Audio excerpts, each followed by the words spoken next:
ছিলাম সেই যুদ্ধের মূল লক্ষ্যটাই ছিল একটা গণতান্ত্রিক ব্যবস্থা আমরা চাই।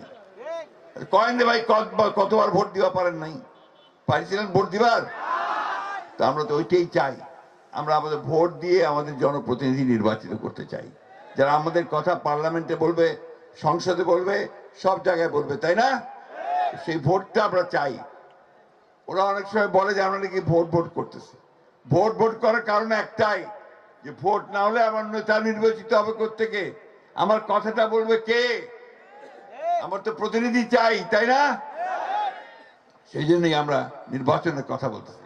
আর নির্বাচন দিলে দেশটাতে যে অশান্তি সৃষ্টি হয়েছে সে অশান্তি হবে না, শান্তি আসবে, একটা স্থিতিশীলতা আসবে। তাই বক্তব্য বাড়াবো না বন্ধুগণ।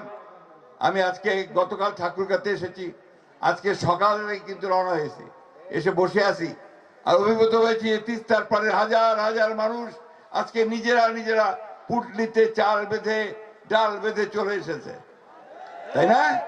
সব একা একা চলে এসেছে, এখানে কাউকে কিছু বলতে হয় নাই।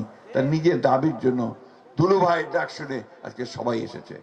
তাই বন্ধুগণ, আমার কথা শেষ, শুধু এইটা বলতে চাই যে এখন নতুন লড়াই শুরু। সেই লড়াই হচ্ছে আমাদের বাঁচা মরার লড়াই, আমাদের স্বাধীনতার লড়াই, আমাদের গণতন্ত্রের লড়াই। আসুন আজকে আবার সেই ঐক্যবদ্ধ হয়ে আবার আমরা সেই ডাক দেই, জাগো বাহে তিস্তা বাঁচা। আসসালামু আলাইকুম।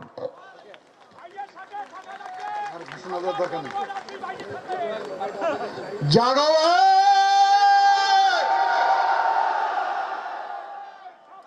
আর একটু জোরে বলতে হবে, ভূমিকম্প উঠাইতে হবে আমাদের।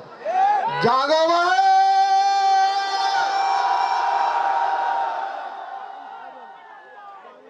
আজকের আমাদের এই তিস্তা নদী রক্ষা আন্দোলনের ডাকে আমাদের মাঝে উপস্থিত হয়েছেন আমাদের প্রিয় মানুষ, এই গণতন্ত্রের লড়াই সংগ্রামে এই বয়সে যিনি বারবার কারারুদ্ধ হয়েছেন, পিছপা হননি, সেই আমাদের প্রিয় মানুষ, আমাদের প্রিয় মহাসচিব